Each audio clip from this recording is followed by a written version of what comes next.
Grand ഫിനാലയുടെ അന്ന് ഏഷ്യനെറ്റിലെ സംരക്ഷണം ആരംഭിക്കാൻ പോകുന്ന ഒരു സീരിയൽ പ്രൊമോട്ട് ചെയ്യുന്നതിന്റെ ഭാഗമായിട്ടാണ് അവര് വന്നത്. അതാണ് ജാനുവിന്റെയും അബിയുടെയും വീട്, അങ്ങനെ എന്തോ ആണ് സീരിയലിന്റെ ടൈറ്റിൽ. കഴിഞ്ഞ വീഡിയോയിൽ പേര് ലൈറ്റ് ആയിട്ടൊന്ന് തെറ്റിച്ച് പറഞ്ഞു ഈ ഒരു പുള്ളിക്കാരിയുടെ. രക്ഷ എന്നാണ് പേര്, അല്ല രേഷ്മ എന്നല്ല. ഓക്കെ, അത് സോറി. രക്ഷയുടെ ഹസ്ബൻഡായിട്ട് അഭിനയിക്കുന്ന പുള്ളിയുടെ പേര് യുവ എന്നാണ്. അതേപോലെ അവരുടെ കുട്ടിയായിട്ട് അഭിനയിക്കുന്ന കുട്ടിയുടെ പേര് സാഷ എന്നായിരുന്നു. ഇവര് സീരിയൽ പ്രൊമോഷന് വേണ്ടി വന്നതാണ്. എന്നിട്ട് സീരിയലിന്റെ ആ ഒരു പ്രൊമോ ടീസറൊക്കെ പ്ലാസ്മ ടി വിയിൽ കാണിച്ചു എല്ലാവരെയും. ഇത് കഴിഞ്ഞിട്ട് ആ ഒരു മോളുടെ കലാപരിപാടികൾ ഉണ്ടായിരുന്നു കേട്ടോ. എന്ത് രസമായിട്ടാണ് ഡാൻസ് കളിച്ചത്, പാട്ട് പാടിയതൊക്കെ. ഒരു രക്ഷയില്ലായിരുന്നു. പാട്ടാണ് എനിക്ക് കൂടുതൽ ഇഷ്ടപ്പെട്ടത്. ആടുജീവിതത്തിലെ പാട്ടൊക്കെയാണ് പാടുന്നത്.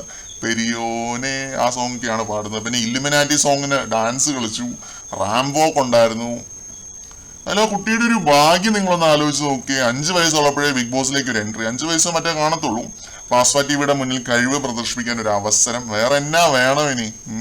എന്തായാലും ബിഗ് ബോസ് മലയാളത്തിന്റെ ചരിത്രത്തിൽ ആദ്യമായി ഒരു സീരിയൽ പ്രൊമോഷൻ നടന്നിരിക്കുകയാണ്. ആദ്യമായി ഹൗസിൽ കയറുന്ന സീരിയൽ ആക്ടേഴ്സ് ഞങ്ങളാണ് എന്നൊക്കെ അഭിമാനത്തിൽ ആ പുള്ളി പറയുന്നത് കേട്ടു. ഈ സീസണിൽ മാത്രമേ ഇത്രയധികം പ്രൊമോഷൻസ് നടന്നിട്ടുള്ളൂ. അപ്പം അത് തീർച്ചയായിട്ടും ഒരു മാറ്റിപ്പിടുത്തം തന്നെയായിരുന്നു ഈ സീസണില്. എത്ര സിനിമകളാണ് പ്രൊമോട്ട് ചെയ്തത്, പിന്നെ സീരിയലും. ഇപ്പൊ രക്ഷയും യുവയും കുട്ടിയും പെട്ടെന്ന് തന്നെ പുറത്തേക്ക് പോകുന്നുണ്ട് സീരിയലിനെ പറ്റിയൊക്കെ സംസാരിച്ചതിന് ശേഷം. പിന്നെ എല്ലാവരും നല്ല രീതിയിൽ കളിക്കുന്നുണ്ട് എന്നൊക്കെ പറഞ്ഞു. ഫൈനലിസ്റ്റുകൾ എല്ലാവരും അടിപൊളിയാണ് എന്നൊക്കെ പറഞ്ഞിട്ടാണ് പോയത്. അപ്പൊ ഇത്രയും ആയിരുന്നു പ്രധാന ലൈവ് അപ്ഡേറ്റുകൾ. കൂടുതൽ അപ്ഡേറ്റുമായിട്ട് വീണ്ടും കാണാം.